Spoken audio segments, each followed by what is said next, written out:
ரிஷபராசியை பொறுத்தவரை இதனால் நமக்கு ஏதாவது ஒரு நல்லது நடக்குமா, நாமளும் உயிர் வாழ முடியுமா அப்படிங்கிற அளவுக்கு. ஏன்னா நிறைய கடினமாக உழைக்கக்கூடியவர்கள், கடினமாக முயற்சி எடுக்கக்கூடியவர்கள் இந்த ரிஷபராசி என்பர்கள்.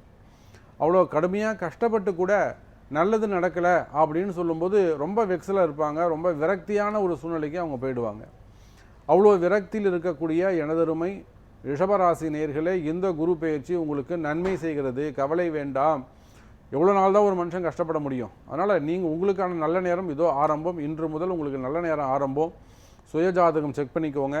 ரிஷபராசியை பொறுத்தவரை ஜென்ம குருவாக இருக்கிறார். அதே போல் 5, 7, 9ங்கிற சுபமான பார்வைகளை, அந்த பாவங்களை எல்லாம் குரு பகவான் பார்க்கிறார். இன்னிலிருந்து உங்களுக்கு குலதெய்வ ஆசீர்வாதம் உண்டு. உங்களுக்கு குலதெய்வம் ஏதாவது கட்டுப்பட்டு இருந்தாலும், இல்லை குலதெய்வ தெய்வ கட்டுகள் இருந்தாலும் அதெல்லாம் நிவர்த்தி ஆகிட்டு தெய்வ அனுகூலம், தெய்வம் உங்களுக்கு பேசும். 7ஆம் பாவம் இருக்கிறதால கூட்டு தொழில் சிறப்பானதாக இருக்கும். வெளியூர் வெளிநாடு செல்வதற்கான வாய்ப்புகள் உண்டு. பிரயாணங்கள் நீங்கள் மேற்கொள்ளலாம். அதே போல் பாக்கியங்கள், தனபாக்கியங்கள் எல்லாம் உங்களுக்கு உண்டு. அஷ்ட ஐஸ்வர்யங்கள், வருமானங்கள்லாம் சிறப்பானதாக இருக்குமா.